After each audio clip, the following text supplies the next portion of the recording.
asalaamaaleykum na ngeen def yéen gis jàmm la ilaha illallah sama takk jabar xam nga ci lu ma ko tegoon signé pro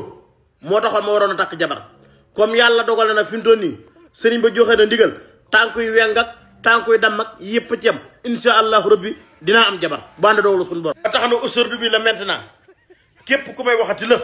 tegal ma ci lëxum maam Cheikh Ibrahima Fall. ndax dégg naa ñu ne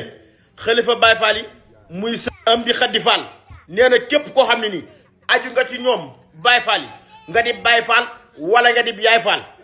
nee na am na su la digalee nga def su la tere nga bàyyi dégg naa ñu ne moom ma wax ne képp koo xam ne Baye Fall nga saw ñoñ suñu ñëwee ci aw ñoñam ñëw ci ñoom bëgg soxna mayente leen seen biir ci ñetti junni maam biir Baye Fall gi daal ku am ñetti junni ñu may ko sa morom ñu takkante sëy ba dagan man kay la xamoon naa ne lii mooy tax ma mën a am jabar waaye wur woon lii jabar du ma ko am naa na fan yu néew ngeen dégg lëx alxayri yomb gi laa doon xaar ñetti junni moom siiwul te yàlla dogal ne am na wërsëgu ñetti junni man kay fi mu toll nii ab Baye Fall la maam Cheikh Fall rek la gëm fi mu toll nii kay lëxum maam Cheikh Fall a ngi nii toog lii sëñ bi def nii mooy li gën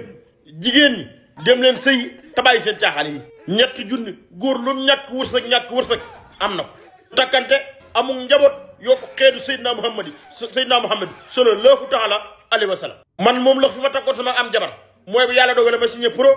doogay mën a takk jabar yàlla dogal na nag sëñ bi indi na solution bu baax ajutul may doon pro bu àndee doolu suñu borom bientôt lëx dina takk jabar dëgg madame Diop esa bi yitte woon naa ko